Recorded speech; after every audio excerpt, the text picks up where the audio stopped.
Bonjour à tous et bienvenue à une autre émission d'Objectif. Aujourd'hui, je reçois M. Mathieu Fontaine.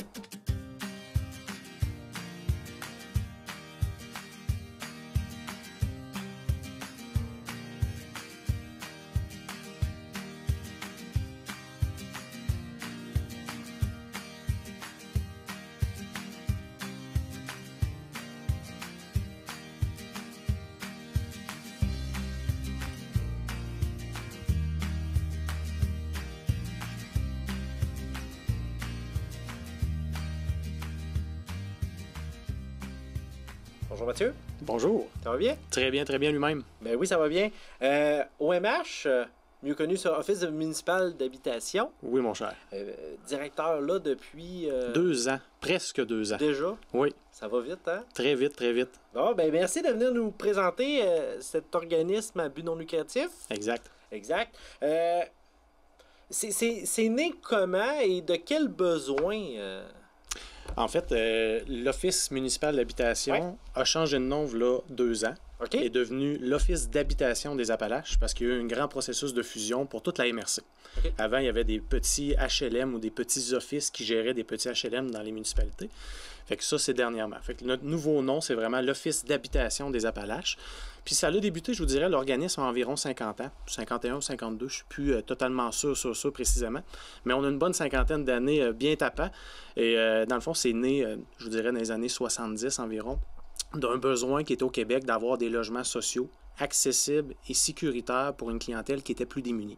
Fait que c'est vraiment de là que c'est débuté. Fait que la Société d'habitation du Québec, qui est un peu notre grand frère au niveau du gouvernement, a développé un réseau d'organismes qui allaient piloter en proximité ces bâtiments-là dans les communautés. Fait que c'est là qu'est né les offices municipaux d'habitation proprement dit. Fait qu'on développe vraiment des programmes pour des clientèles précises, que ce soit des clientèles familles, des clientèles personnes aînées ou encore là des clientèles plus vulnérables qui ont de la difficulté avec souvent de la stabilité en logement ou d'avoir un accès à un logement social, pas trop cher, de qualité. Fait que c'est vraiment pour répondre à ces besoins-là.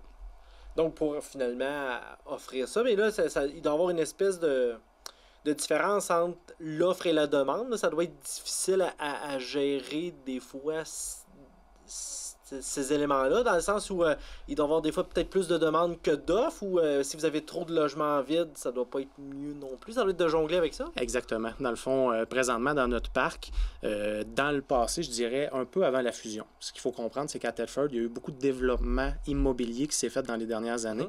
Fait que ça a vraiment fait en sorte que ça allait diminuer les listes d'attente. Parce qu'effectivement, au niveau de l'offre et de la demande, en termes de logements sociaux, quand on est dans des communautés où est-ce qu'il y a plus de défavorisation, que ce soit matérielle ou sociale, ce qui est le cas de la région de la MRC des Appalaches, ben, il y a beaucoup plus de demandes. Fait qu'actuellement, par rapport à l'offre qu'on avait il y a une couple d'années, ben, on avait des listes d'attente des fois qui pouvaient prendre 6 mois, 1 an, des fois 2 ans avant d'atteindre un logement social. Fait que je vous dirais que dans les développements immobiliers qui sont passés dans les dernières années, vraiment au niveau des aînés majoritairement, ben, ça a fait en sorte que nos listes d'attente ont beaucoup diminué. Fait que présentement, on a quelques vacances, que ce soit au niveau des personnes âgées ou on a quelques vacances au niveau des offres pour les familles. Fait que présentement, on est capable d'offrir des logements dans des courts laps de temps, je vous dirais dans du 3 mois, 6 mois maximum, on est capable d'offrir des logements à ce type de clientèle-là. Ce qui permet une rapidité. Bien, souvent, les gens, quand ils font une demande de logements sociaux, ben, ils aimeraient ça l'avoir pour hier. Hein. Souvent, ils sont dans une situation plus de vulnérabilité. Ça se prévoit pas. Exact. Puis nous, malheureusement, on doit respecter un cadre et une politique vraiment établie par le gouvernement pour faire en sorte qu'il y ait un certain filtre au niveau de l'atteinte d'un logement social. Parce que tout le monde ferait une demande, mais est-ce que ce serait vraiment la bonne personne qui l'atteint? Puisque le gouvernement fait, c'est vraiment y aller avec les personnes plus vulnérables. Fait que ceux qui sont plus en situation de pauvreté, ceux qui sont plus en situation plus hypothéqués au niveau physique ou des choses comme ça, bien, il y a toujours une catégorisation de points qui fait que ces gens-là passent en premier d'une personne dite en santé ou normale, puis qui a juste un revenu un peu plus faible. Fait que c'est là vraiment qu'on réussit à faire une liste puis obtenir un logement en fonction de ce qu'on veut. Bien sûr, on a des logements sur l'entièreté du territoire de la MRC. Fait que les gens choisissent où est-ce qu'ils veulent aller habiter aussi. Si la personne veut aller habiter à Black Lake puis on lui propose quelque chose à Robertson, ça ne répondra pas à ses besoins. Fait que c'est là la rigueur un peu qu'il faut avoir avec la liste d'attente pour s'assurer que la personne qui a fait sa demande dans le bon bâtiment ne soit pas étouffée par un afflux plus d'une demande. Fait qu'on n'a pas une liste d'attente, on a plusieurs listes d'attente pour chacun de nos bâtiments. Mais, tu parlais justement du parc immobilier. Oui. 34 bâtiments Oui, répartis sur l'ensemble du territoire de la MRC des Appalaches. oui. Fait que ça en fait de la porte à gérer. Effectivement.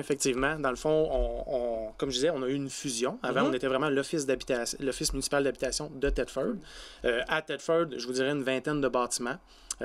Majoritairement personnes âgées, mais on avait quand même quelques bâtiments pour les familles, dont des maisons unifamiliales, chose qu'on est à peu près les seuls au Québec à avoir. Fait que ça, on est assez fiers de ça. Puis on a 2 bâtiments pour les personnes seules. Fait que vraiment une clientèle qui est pas vraiment répondue souvent par les logements sociaux. C'est vraiment plus au niveau famille et aînés qu'on retrouve la majorité, la masse critique de logements. Mais on a quand même quelques portes pour les gens qui sont en personne seule. Fait qu'on parle de logements dans le coin d'Israélie, on parle de logements à Coleraine, on parle de logements à Hadstock, East Broughton, Saint-Jacques-de-Leeds, Saint-Pierre-de-Broughton, puis la grosse majorité, comme je disais, c'est la ville-centre au niveau de Thetford Mines. Mais c'est quand même bien de desservir des endroits, je vais dire... Thetford est considéré comme rural, là, Oui. même s'il est un peu techniquement urbain, mais il est considéré quand même rural. Mais d'aller chercher même des gens, tu sais, j'entendais Saint-Pierre-de-Broughton, c'est minuscule comme village. Tout à fait. Donc d'aller offrir ce service-là, c'est parce qu'il y a des besoins en logements sociaux, il n'y en a pas juste dans les grandes villes, là, il y en a partout. Là. Exactement. Puis c'est pour ça qu'avant le processus de fusion, pourquoi qu'il y avait des petits offices qui avaient ouvert des portes un peu dans tous les villages, mais quand Saint-Pierre-de-Broughton a bâti son logement social de 13 portes, ben, ça prenait quelqu'un qui s'en occupe. Fait qu'il y a eu un petit office qui a été créé avec un directeur qui travaillait 5-6 heures par semaine pour gérer le bâtiment, les locations, les départs, la rénovation des blocs. Fait que ça faisait que quelqu'un qui était à temps partiel, ben, tu n'as pas nécessairement une disponibilité 40 heures semaine, tu n'as pas tout le temps la réponse que tu veux. Des fois, il y a des délais entre je fais ma demande puis je reçois le formulaire que je dois compléter. Fait qu'il y a vraiment eu un processus au Québec de faire des fusions pour éviter d'avoir des petits offices. Parce que ces petits offices-là avaient de la misère à engager des gens à temps partiel 4-5 heures par semaine. Fait qu'ils se sont dit, on va les fusionner, on va faire des plus grosses masses critiques qui vont être capables d'engager des gens à temps plein, puis assurer ainsi un suivi un peu plus constant. Fait que là, dans la région, il y a eu la fusion de tous ces offices-là, qui a créé l'Office d'habitation des Appalaches, qui donne au total tout 278 logements. Quand même, c'est un bon nombre. Et puis par rapport à d'autres offices, là, en termes de pourcentage de population, là, il doit y avoir une espèce de statistique. Là. Est-ce qu'on est on a-tu une bonne offre par rapport? On est-tu bien positionné? On a une très bonne offre à Thetford, je vous dirais, puis la réponse à cette offre-là se fait vraiment en fonction de la caractérisation de la communauté.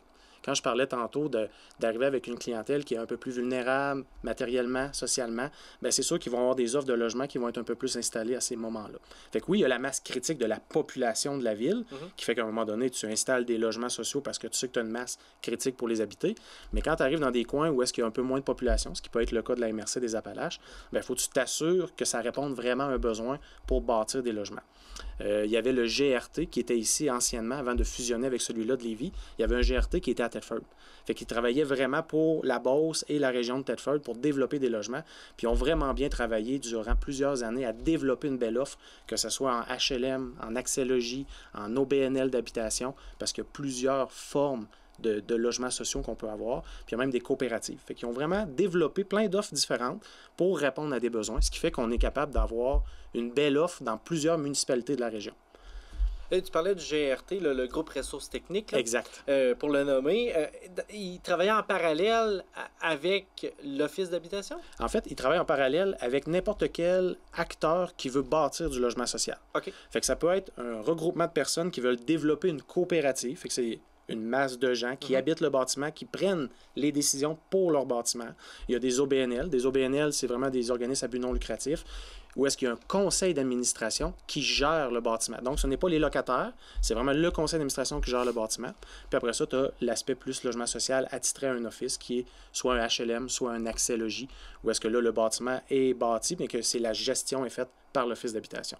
Fait qu'eux sont vraiment là pour aider à lever le bâtiment, ils nous remettent les clés, puis ils nous souhaitent bonne chance pour la suite. OK, donc ils sont un peu les entrepreneurs, finalement, pour le bâtiment. Exact. Puis vous, après ça, vous faites la gestion de... Donc, ce que je comprends, est-ce que maintenant, vu qu'ils ont fusionné avec Lévis, la responsabilité de développer des nouveaux logements est revenue sous la charge ou c'est resté au GRT? C'est resté au GRT. Dans le fond, c'est sûr que, comme je disais, le développement du logement social dans la communauté de la MRC des Appalaches a vraiment été développé beaucoup, beaucoup, beaucoup. Fait que je vous dirais que c'est pas qu'on n'est pas dans une optique d'encore développer des choses, mais là, on y va plus par parcimonie puis vraiment faire des bonnes analyses des besoins pour s'assurer qu'on ne se tire pas un peu dans le pied. Parce que de lever un bâtiment puis qu'il n'y a personne qui habite dedans, ben, à un moment donné, il faut que ça se paye. Fait que c'est sûr qu'il faut qu'il y ait des locataires, parce qu'on a bien beau avoir accès à des programmes de subvention. S'il n'y a pas personne qui est dedans, on n'a pas accès à la subvention. Parce que la personne, c'est elle qui nous permet d'avoir la subvention. Fait que c'est sûr que le GRT, qui est maintenant à Lévis, qui a fusionné avec celui-là de Thetford, ben, ils n'ont pas nécessairement la même prédominance dans la région. Par contre, ils nous accompagnent très bien. On a un projet présentement en cours qui est un bâtiment qui a été annoncé par Isabelle Lecouve, il n'y a pas si longtemps, la députée de la région, qui est le bâtiment qui est la Rive 2. En fait, c'est la suite logique d'un de nos premiers bâtiments qui s'appelait la Rive 1, pour faire thématique. Fait qu'on va vraiment développer un autre 16 logements en lien avec une clientèle définie. Fait qu'on est capable encore de développer, mais là, je vous dirais qu'il faut faire attention sur ce qu'on développe. Oui, exact, là, pour justement rencontrer les demandes de subvention pour que finalement l'organisation puisse perdurer dans le temps. Exactement. C'est souvent ça le défi. J'aimerais ça qu'on parle du milieu de vie qui est créé dans chaque logement. Donc, c'est pas juste de donner accès finalement à un toit. Il y a un milieu de vie là, qui est créé aussi en lien avec ça. Le logement social, comment je pourrais dire, c'est un propriétaire avec un plus. Comme ça que je pourrais le dire, dans le sens que quand on habite dans un logement privé, souvent le deal qu'on a avec un propriétaire, ben, c'est je te donne un loyer, tu me donnes une clé pour que j'habite le logement, mais notre lien s'arrête souvent là. Nous, on a une préoccupation au-delà de la poignée de porte. On parle souvent de la poignée de main qui est derrière la poignée de porte. Fait que oui, on installe quelqu'un qui est dans une situation de vulnérabilité, que ce soit financière, sociale, matérielle ou peu importe. Fait que oui, on l'installe dans le logement, mais au-delà de ça, on va lui accorder quand même un support, une certaine, comment je pourrais dire, proximité de service pour être capable de voir avec lui qu'est-ce qu'on pourrait faire puis améliorer. Parce que souvent, les gens vont finir pour arriver dans un HLM ou dans un logement social parce qu'ils ont certaines problématiques, peut-être vulnérabilité, ou est-ce qu'en travaillant avec cette personne-là, on est capable de la faire remonter des échelons, puis peut-être regagner un logement privé, peut-être regagner le milieu du travail. Il y en a qui travaillent en HLM, mais peut-être à temps partiel, des choses comme ça. Fait que c'est vraiment à ce niveau-là qu'on vient les aider. Les bâtiments sont conçus, oui, avec des 3,5, des 4,5, tout dépendant des besoins, selon la clientèle aînée, famille, etc. Mais dans chaque bâtiment, il y a toujours un lieu qui s'appelle souvent le salon communautaire, une cuisine communautaire, où est-ce que les gens peuvent se rencontrer, socialiser, faire des activités ensemble. Parce qu'on veut dans le bâtiment, c'est un sentiment d'appartenance. On ne veut pas juste que le locataire habite son logement, on veut qu'il habite le bâtiment au complet, puis qu'il participe aux prises de décision. Moi, j'ai des budgets qui arrivent des fois pour faire des aménagements de cours, des aménagements de locaux à l'intérieur. Fait qu'on fait des sensibilisations aux locataires, on les invite à des simulations, des concertations, des consultations sur on aurait tel projet, lequel vous voudriez. Fait qu'on les fait vraiment participer pour qu'ils se sentent partie prenante de la vie du bâtiment. Fait que c'est pour ça que je disais un propriétaire plus, c'est qu'on veut vraiment qu'il y ait une prise en charge puis une appartenance au milieu de vie dans lequel ils sont. Une relation finalement. Exactement. Puis c'est un sentiment de confiance, donc les gens ils ont un intérêt à garder leur endroit propre, à en prendre soin. Et... À en être fiers. Exact. Parce que souvent, le logement social a une connotation un peu pauvreté, démunie, personnes à problématique, ce qui n'est pas le cas nécessairement. C'est des gens, des fois, il leur est arrivé des bad luck dans la vie, puis qui se sont ramassés dans des situations non désirées, mais qui n'ont pas le choix de vivre. Fait que le logement social vient vraiment les aider, comme une bouée de sauvetage, à remonter la tête en dehors de l'eau.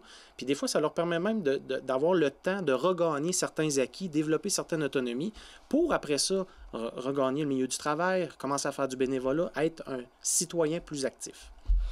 On parlait tantôt de différents programmes, Accès Logis, HLM. Donc, la personne, il faut qu'elle cadre un peu dans ces programmes-là pour avoir accès au logement. Exactement. Le programme HLM est le plus vieux programme. C'est celui-là avec les offices. Quand c'est né, les offices d'habitation, c'est le programme HLM qui venait. Dans le fond, c'est pas compliqué, c'est le programme le plus connu. C'est un logement où est-ce que les personnes paient 25 % de leurs revenus. Fait qu'on leur offre un logement dans des bâtiments, dans des blocs appartements, où est-ce que la personne paye 25% de son revenu, indépendamment de son revenu. Fait qu'elle gagne 10 000 par année, elle paye 2 500. Elle gagne 20 000 par année, elle paye 5 000. Le maximum pour que les gens puissent avoir accès à ce logement-là, parce qu'il y a des critères d'admissibilité, c'est d'arriver avec un 21 000 si c'est une personne seule, ou 22 000 quand on parle d'une personne avec des personnes à charge, ou couple, ou famille. Fait que c'est sûr qu'on parle de revenus assez modestes, qui permet vraiment d'avoir un logement adéquat, de qualité, parce que des fois, avec des revenus comme ça, tu ne te retrouves pas le meilleur des logements selon l'offre qu'il y a dans les régions. Fait que ça permet vraiment de venir contrecarrer un peu ça. Fait que le HLM, c'est le plus vieux des programmes. Il a arrêté en 94. En 94, ils ont arrêté de faire des bâtiments sous la forme HLM. Ils ont commencé un nouveau programme qui s'appelle le programme Accès Logis. C'est-à-dire qu'on bâtit on bâtit le bloc appartement de la même manière, avec des subventions.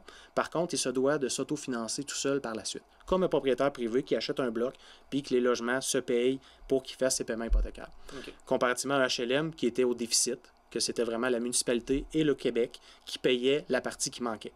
Fait que, c'est exemple, un bloc appartement me coûtait 50 000 de déficit, bien, il était partagé entre la ville et le gouvernement du Québec qui payait. Tandis qu'un Accès Logis, ça n'arrive pas en déficit, ça arrive à zéro à la fin de l'année.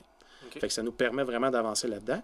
Puis le dernier des programmes qu'ils ont créé vraiment au fin 90, début 2000, c'est le programme de PSL, le programme de supplément au loyer.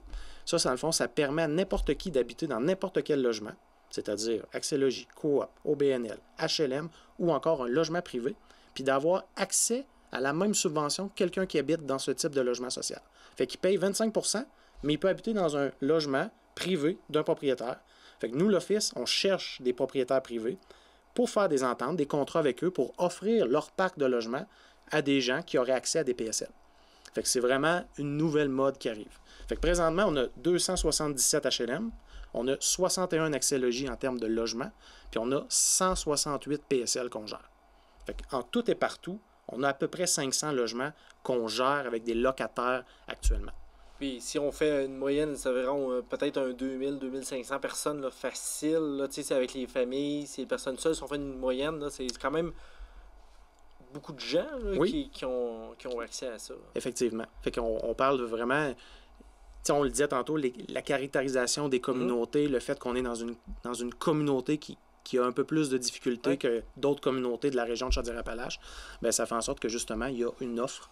Puis on essaie de répondre avec... on a une demande, puis on essaie de répondre avec une offre adéquate, mais en même temps, on ne peut pas donner des logements à tout le monde non plus. Mais le PSL permet un peu une rapidité de l'offre. Tout à fait. Ça permet d'avoir des ententes un peu en amont, donc quand la demande rentre, bon, on est déjà prêt à... Puis un contrat PSL, ça se signe rapidement avec un propriétaire privé. De bâtir un appartement, un bloc appartement comme la Rive-2, c'est un projet qui est sur la table depuis 5-6 ans. Là, on va arriver à l'étape de la construction, mais c'est 5-6 ans de travail en amont pour en arriver à bâtir un nouveau. Tandis qu'un PSL, je rencontre la SHQ, je dis j'aurais des besoins pour 6 PSL. Il m'envoie 6 PSL avec des numéros, je signe des contrats, j'associe les numéros au contrat, je suis capable de les louer la semaine d'après. Mais ton projet Rive-2, là, parce que tu en parles, il est situé où? Puis on parle de quel type de projet? Là? On a un projet, dans le fond, la Rive-1, qui est située sur la rue Simoneau. Dans le fond, il y a les gens de la ville connaissent bien l'ancien bar taverne chez Tinoir. Oui. Ben, il a été démoli en 2011 ou 2012. Puis le bâtiment a été créé sur cet emplacement-là en 2013. Fait que ça a vraiment ouvert ses portes en 2013. Puis là, on avait un projet parce que la pointe de terrain dans ce coin-là suit la rivière Bécancour. Fait qu'on a vraiment encore une autre bonne partie de terrain derrière le bâtiment pour en faire un deuxième vraiment détaché. On ne parle pas d'une rallonge, on parle vraiment de 2 bâtiments distincts. Puis ce bâtiment-là va être dédié principalement à une clientèle femme vulnérable pour la communauté. Fait qu'actuellement, on est en processus de signer les ententes avec 4 organismes de la région qui vont nous permettre d'arriver puis d'offrir ces logements-là à leur clientèle précisément. Fait que ça va vraiment venir répondre à un besoin. Puis pourquoi les femmes vulnérables? Bien, c'est parce qu'on le sait que dans notre parc immobilier présentement, 66 % de nos locataires sont des femmes. Puis c'est prouvé qu'une femme habite plus longtemps en logement social qu'un homme. Donc, pour nous, d'avoir une viabilité à long terme, puis d'offrir des logements à des gens qui en ont besoin sur du plus long terme, bien, ça vient répondre à nos objectifs, puis ça vient répondre aux besoins que les organismes peuvent avoir. Oui, ça fait une belle association pour répondre finalement à des besoins que d'autres organisations ne pouvaient pas de toute façon Exactement. Répondre. Puis comme je vous disais tantôt, on a une particularité de vouloir se soucier de la poignée de main derrière la poignée de porte. Fait que d'associer des organismes communautaires qui sont déjà habiles au niveau du social, de l'offre de services, intervention psychosociale et tout ça, mais pour nous, ça vient juste rajouter à notre offre de services de mieux s'occuper de nos locataires. À la relation, finalement, avec eux. Là. Exactement. Il reste quelques minutes à notre entretien. J'imagine que 34 bâtiments comme ça doit pas se gérer seul. Non. Tu dois avoir une équipe avec toi. Combien de personnes qui travaillent? On a beaucoup de gens qui travaillent à l'office. Je vous dirais qu'on a environ 10-12 personnes qui travaillent de façon régulière à temps plein. Puis on a plusieurs petits concierges. On les appelle les petits concierges, pas parce qu'ils sont petits, mais qui ont moins d'heures puis qui s'occupent des bâtiments dans les municipalités plus environnantes. C'est-à-dire que moi, j'ai un concierge pour Thetford. Juste Thetford, il y en a assez pour avoir son temps plein à faire le ménage partout. Fait qu'on a plusieurs concierges. On en a 6 pour les petits offices. On en a un à temps plein pour notre grand office de Thetford. Après ça, on a 2 personnes qui sont responsables des immeubles, qui s'occupent à l'entretien des immeubles, les petites réparations, gérer les contrats avec des professionnels, des entrepreneurs de la région quand on a besoin. On a une personne qui est attitrée aux travaux majeurs, qui s'appelle, nous, le centre de service. Fait que cette personne-là est vraiment attitrée à tout ce qui est travaux majeurs. On parle d'un 50 000 en montant, de vraiment de grosses réflexions. On change la plomberie à grandeur d'un bloc, toiture, revêtement extérieur, qui demanderait beaucoup trop de temps à mes gars d'entretien. Après ça, dans le bureau, j'ai une réceptionniste, j'ai une personne qui s'occupe de la sélection location des logements, j'ai un soutien communautaire, j'ai une personne qui s'occupe au niveau de la comptabilité et il y a moi au niveau de la direction générale.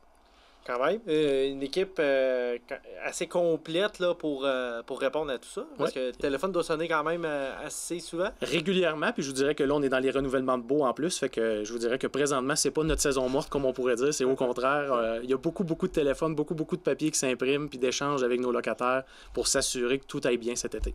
Mais Mathieu, merci beaucoup pour ton temps. Puis écoute, une belle réalisation du projet Rive 2. Merci beaucoup. Merci également d'avoir été des nôtres pour une autre émission d'Objectif.